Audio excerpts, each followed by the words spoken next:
Você toma refrigerante? Qual que é o seu preferido? Você já ouviu falar no paradoxo Pepsi? Oi você, tudo bem contigo? Esse paradoxo Pepsi é o seguinte: toda vez que são realizados testes às cegas e as pessoas não sabem o que elas estão tomando, elas tendem a preferir a Pepsi em vez da Coca. Você sabe por que isso acontece? Afinal, no dia a dia é muito mais comum a gente encontrar pessoas que preferem Coca-Cola e outra, né? A Coca-Cola é uma empresa muito maior, com vendas maiores do que a Pepsi. Então isso parece no mínimo um pouco estranho, né? Mas então peraí, quando a pessoa não sabe o que ela tá tomando, ela prefere o gosto da Pepsi. Mas quando ela vai no mercado ela compra uma Coca, nada indica que as pessoas estão mentindo quando fazem esses testes. Não é isso. É que de fato não é apenas o sabor que faz a diferença na nossa percepção. Há toda uma construção de uma experiência no cérebro, que envolve o gosto do produto, o preço, a forma como a gente sabe que as pessoas veem aquele produto, o tanto que ele é famoso, as propagandas que a gente assiste. Tudo isso influencia na formação da experiência. E aí você diz, beleza Dudu, mas que raios uma pesquisa sobre psicologia e paladar tem a ver com finanças e investimentos? Pode acreditar que é tudo. O exemplo do paradoxo Pepsi foi para mostrar que nós nem sempre somos racionais em 100% dos casos. E todos estamos sujeitos a alguns gatilhos inconscientes que podem afetar nossa percepção, nossas escolhas e até nossa avaliação a respeito das coisas que gostamos. Sabe quando a gente fala, o povo brasileiro é assim, o povo é sem educação, joga lixo no chão. Você conhece alguém que fala essas coisas e se inclui como povo? A pessoa que fala nunca se considera na média, sempre se considera acima da média. Se o assunto são erros e problemas, é só com os outros. Quem age de forma irracional? Os outros. Quem faz burrice na vida? Os outros. A gente nunca se inclui. E por isso esse vídeo é tão importante, porque é preciso humildade para reconhecer que a gente não escapa de algumas armadilhas e gatilhos que o nosso cérebro arma para nós mesmos. Quem tem o ego inflado costuma sobreviver muito pouco tempo no mundo dos investimentos, tá? Se até os grandes e famosos investidores cometeram muitos erros ao longo de suas trajetórias, quem somos nós, não é mesmo? Para estar imunes a esses erros. E hoje a gente vai falar sobre alguns comportamentos que afetam a sua caminhada no mundo dos investimentos, para que você possa ficar bem consciente de como funciona o seu maior inimigo nessa trajetória, você mesmo. O primeiro comportamento é o chamado viés de confirmação. Ele é uma tendência de que a gente busque fatos, teorias e pessoas que apenas concordem e comprovem aquilo que a gente já pensa, a nossa opinião pré-concebida sobre algum assunto. Um exemplo bem claro desse viés costuma aparecer no período das eleições. Geralmente as pessoas de cada lado da briga política apenas consomem conteúdos que comprovem o que elas já acreditam e a incentive ainda mais a votar naquele candidato que no fundo a pessoa já decidiu escolher. Nós seres humanos somos máquinas de procurar dados, informações e pessoas que confirmem os nossos pensamentos. Isso é muito perigoso porque pode fazer com que a gente feche os olhos para outras visões sobre algum assunto em que a gente já tem uma visão pré-estabelecida. E a consequência disso é que nós vamos acabar minimizando os riscos existentes e muitas vezes maximizando os benefícios que aquilo vai trazer para nós, sem olhar tudo que está envolvido. Então nesse caso qual é a saída, né? Porque mesmo que inconscientemente a gente vá apresentar o viés da confirmação, nós precisamos então conscientemente buscar outros pontos de vista, mesmo que seja para depois refutá-los e descartá-los. Quer o exemplo desse assunto? A maioria dos vídeos de educação financeira que você vai ver por aí mete o pau na poupança.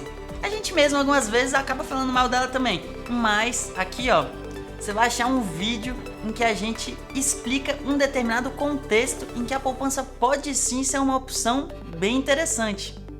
Percebeu como às vezes faz sentido pensar um pouquinho fora da caixa, olhar para o outro lado, sem ser aquilo que você já tem pré-estabelecido no seu coraçãozinho? O segundo comportamento é o chamado viés do retrospecto. Ele é a tendência que a gente tem de olhar para o passado e enxergar o passado como previsível. Então a gente olha e fala: ah, mas era óbvio que isso ia acontecer. E quando isso acontece com você, você se torna o famoso engenheiro de obra pronta, ou então o artilheiro de replay.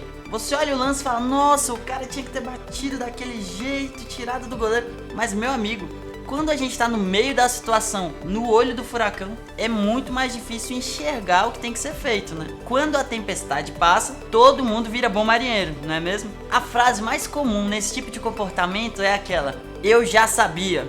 E o grande problema desse comportamento é que ele pode ofuscar a sua visão e te fazer entender as coisas de um jeito diferente do que elas realmente foram, te trazendo uma falsa impressão de que você vai ser capaz de prever o que vai acontecer. Afinal, quando você olha para o passado, você acha tudo que aconteceu tão óbvio que o futuro também com certeza vai ser fichinha. Sabe uma coisa que eu acho sensacional? Aquelas manchetes diárias de jornal falando sobre o fechamento da Bolsa de Valores. Se liga: aguardando cena política, Bovespa fecha em leve queda. No ritmo de saída do investidor externo, Ibovespa despenca. Presidente faz tweet ousado e a bolsa sobe bastante. Apreensiva com guerra cambial entre Estados Unidos e China, bolsa anda de lado. E eu rio muito com essas manchetes porque existem milhões de variáveis envolvidas na formação dos preços das ações na bolsa, mas os colunistas conseguem resumir em um único motivo todo o resultado da opinião de milhões de pessoas ao redor do mundo. E é natural, nós seres humanos temos essa necessidade de explicar as coisas, de ter uma justificativa para tudo, mas a gente precisa aceitar que algumas vezes a gente não é capaz nem de explicar o passado, quanto mais de prever o futuro. Por isso é sempre bom descer do salto e aceitar que ninguém tem essa capacidade de previsão mágica a respeito do futuro. Então não fique tentando acertar a próxima grande tacada do mundo dos investimentos. Por isso, tenha em mente que a humildade será sempre uma grande aliada na sua jornada dos investimentos. O terceiro comportamento que você precisa saber hoje é a falácia do apostador. Para exemplificar, eu trouxe aqui uma moeda. Tem um jogo muito comum chamado cara ou coroa. E aí eu te faço uma pergunta: se eu te garantir que essa é uma moeda comum, mas que nas últimas 9 vezes em que ela foi jogada, o resultado deu cara, qual você escolheria para a próxima jogada? Cara ou coroa? Talvez você esteja pensando: poxa, já deu cara 9 vezes, não é possível que vai dar cara de novo, vai dar coroa agora. Ou então você está pensando no extremo oposto: não, já deu cara 9 vezes, é óbvio que vai dar cara de novo. E aí, quem tá certo nessa história? A resposta é que essas duas visões estão afetadas pela falácia do apostador, que é simplesmente acreditar numa maré de sorte ou numa maré de azar, com base no que aconteceu recentemente, mesmo que não faça sentido estatístico ou lógico nenhum. Sabe por quê? Porque todas as 9 vezes que eu joguei essa moeda não importam para o resultado possível que vai acontecer agora, na 10ª vez que eu jogar essa moeda. E aí? O nosso cérebro é muito treinado para enxergar padrões nas coisas que nós vivenciamos, mesmo onde muitas vezes não existem padrões. Então a gente olha para o passado tentando enxergar uma lógica, mas nem sempre a gente pode se guiar nesses fatos para entender o que vai acontecer no futuro. Isso é muito comum de se ver em investidores que começam no mundo das ações e logo depois o mercado vive uma fase de expressiva alta. E aí esse cara fica achando que ele tem um toque mágico de Midas. Nossa, toda ação que eu compro vira ouro. E ele fica com essa falsa percepção de que ele só toma decisões excelentes.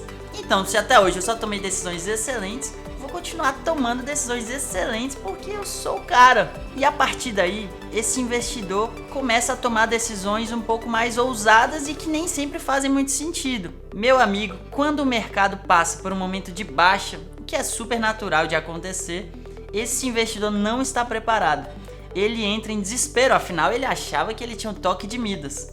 E aí, no meio do desespero, ele vende tudo, perde uma grana e ainda sai falando que bolsa de valores é cassino.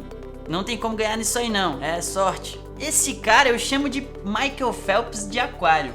Por isso não dependa da sorte, tá? Invista sempre e com regularidade, com decisões que fazem sentido e que não se guiam por essa falácia do apostador, que é uma tendência que às vezes acontece com todos nós. Pessoal, como esses comportamentos são inconscientes na maioria dos casos, é impossível retirar 100% dos efeitos deles. Não tem como prevenir tudo, infelizmente. A gente vai continuar tendo alguns desses comportamentos. Mas o primeiro passo que te ajuda muito é isso que a gente fez aqui: conhecer os comportamentos. Conhecendo, você consegue identificar e estar um pouco mais preparado para encará-los. Um passo igualmente importante é admitir com humildade que você não está imune a nada disso, tá? Você não é super-herói, você não é especial, você não é o Midas. Você é uma pessoa comum que está entrando no mundo dos investimentos e pode sim ter excelentes resultados. Mas para isso vai precisar agir com humildade. E humildade me lembra diversificação. Se você quer entrar mais a fundo nesse assunto, a gente tem um vídeo todinho falando sobre isso. Galera, vamos agora para a pergunta do dia, tá legal? Sou conservadora. Como começar a investir em ações?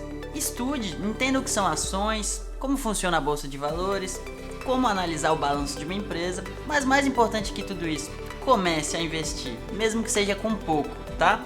Algumas dezenas de reais já são suficientes para você iniciar nessa trajetória, e ninguém é tão bom professor quanto o próprio mercado. Esse foi o vídeo de hoje. Se você gostou, deixe seu like, inscreva-se no canal, compartilhe esse vídeo e comente aí caso tenha ficado alguma dúvida a respeito desses comportamentos que afetam a nossa trajetória no mundo dos investimentos. Grande abraço e até a próxima!